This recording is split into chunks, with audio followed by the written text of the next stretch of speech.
Marcus sits in a windowless back office, tracking freight invoices on a cracked monitor. This has been his reality for 3 years now.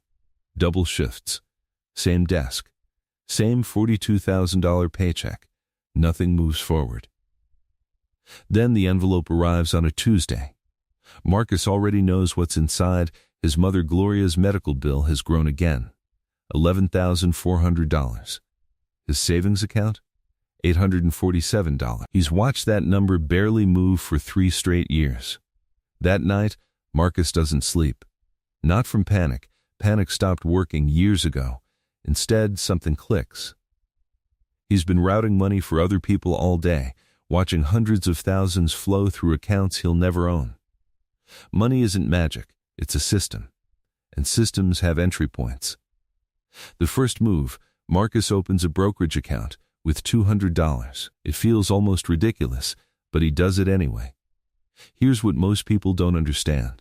You don't need thousands to start investing. He buys fractional shares of a low-cost index fund, specifically a total market fund with a 0.4% expense ratio.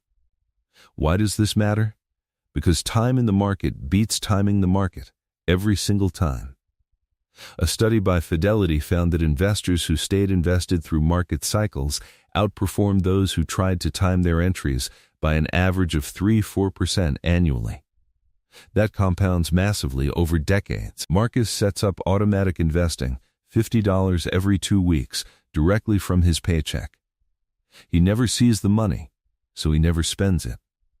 This isn't about building wealth overnight. He's building a foundation, not a mansion.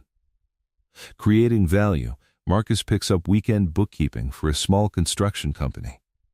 The owner, Goran, is a gruff 58-year-old who built his business with his hands, not spreadsheets.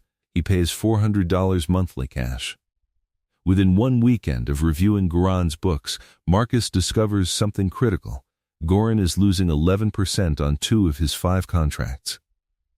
The issue? Miscategorized material costs that are bleeding profits invisibly. Marcus tells him directly. Goran stares at him like he's been insulted. Then he writes Marcus a $600 bonus check. Here's the lesson. Competence without ego at the entry level opens unexpected doors. Goran introduces Marcus to his accountant, Patricia. She refers him to a property developer, James, drowning in 3 years of disorganized tax filings. Marcus fixes them, charging reasonable rates and delivering exceptional work. This isn't luck. It's leveraging skills you already have in markets that desperately need them. Eliminating the anchor, every month, Marcus attacks Gloria's medical debt with surgical precision. The freelance work adds $600, $800 monthly. His automatic investments continue, $50 every 2 weeks, no exceptions. 14 months later, the medical debt is gone. Most people would celebrate, maybe splurge a little. Marcus redirects every single dollar that went to debt, $600 monthly, straight into his investment accounts. He lives on rice, lentils, oatmeal, and a salary that barely covers it. His coworker Andre notices Marcus eating the same lunch daily and jokes about it. Marcus just shrugs. Andre spends $15 daily on lunch, $300 monthly. Marcus spends $60. That $240 difference? It's investing itself every month. By 29, Marcus has $18,000 invested. The number that once felt impossible now feels insufficient. But something important has happened. Compound growth is accelerating. His first $200 has grown to over $400 just by market returns. He's barely noticed because he never checks daily, only quarterly. Building leverage, Marcus studies for his real estate license during lunch breaks. Nobody knows. He doesn't announce it on social media or tell coworkers. On a Saturday morning, he passes the exam. Monday morning, he's back at his desk. But now he has a tool, not just a plan. His client James wants to unload a distressed duplex. The asking price is $74,000 in a transitional neighborhood. Conventional agents won't touch it. Too much risk, not enough commission. Marcus walks the property with his contractor friend Miguel. Room by room, they assess. The major structural issues are actually cosmetic. Miguel's estimate, $9,000 in repairs. Marcus negotiates down to $61,000 for a fast. Now comes the hard part. Marcus needs $61,000 he doesn't have. Understanding rejection? First lender? No. The neighborhood flags their algorithmic risk model. Second lender? No. Property type triggers policy exclusions. Marcus doesn't take it personally. Each rejection teaches him what specific lenders won't do.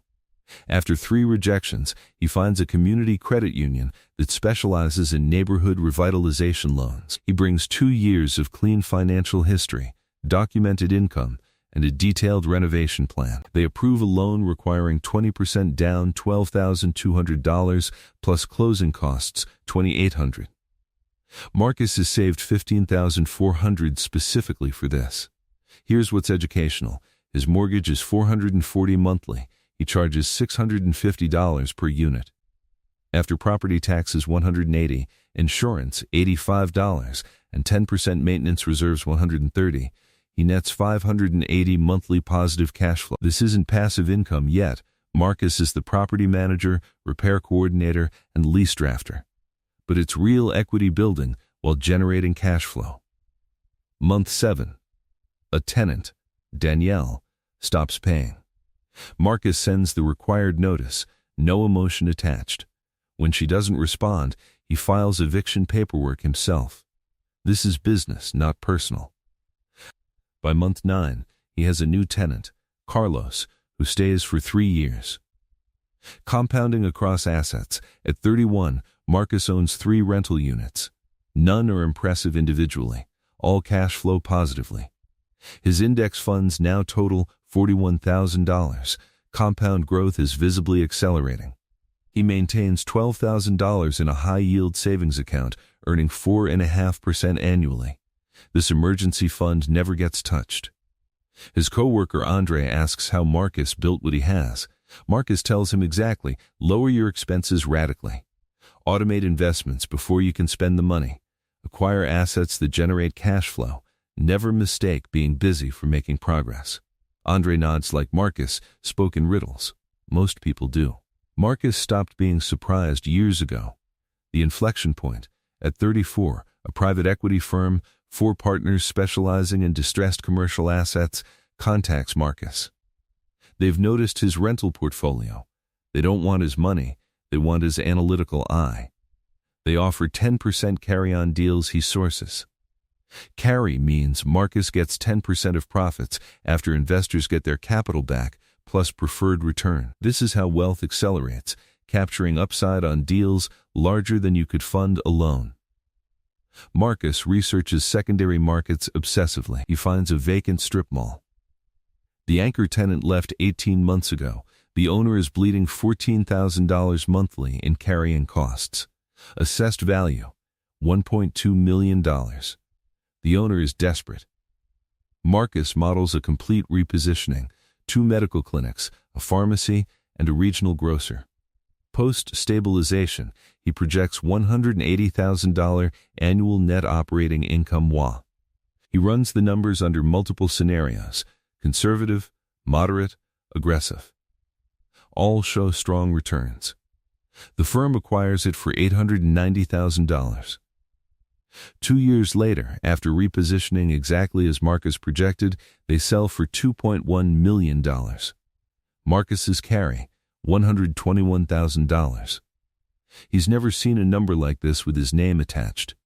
He doesn't buy a car or celebrate. He sits with it for exactly 1 hour, then acts. $80,000 goes into a self-directed IRA invested in a private bridge lending deal paying 10% annually. $41,000 stays in reserves. Building structure. By 37, Marcus is no longer an employee. He has an LLC, 2 active deal relationships, and 7 rental units across 2 states. His brokerage account crossed $200,000. That initial $200 investment has compounded for 8 years. He hires Diane, a fee-only financial planner not commission-based. This matters. She identifies depreciation strategies, reducing his taxable income by $38,000 annually, and suggests a trust structure he hadn't considered. At 40, Marcus's net worth crosses $1.1 million. He checks it on a Tuesday morning. He hasn't told anyone. Gloria's care is completely covered. His sister Naomi receives $15,000 as a documented interest-free loan. She signs. Years later, Marcus quietly forgives it. She never knows. Marcus models a family trust, not because he has children yet, but because generational wealth is structural, not accidental. At 43, Marcus co-invests $400,000 in an $18 million deal. It's 22% of his liquid capital, within his risk tolerance. He models the downside twice. It's survivable. That's the only question that matters. Then, a credit event triggers in European banking. Two tenants file Chapter 11. At 6:47 a.m., Marcus is already modeling 3 scenarios. The market opens tomorrow, indifferent to everything he's built. It asks only, what do you do next?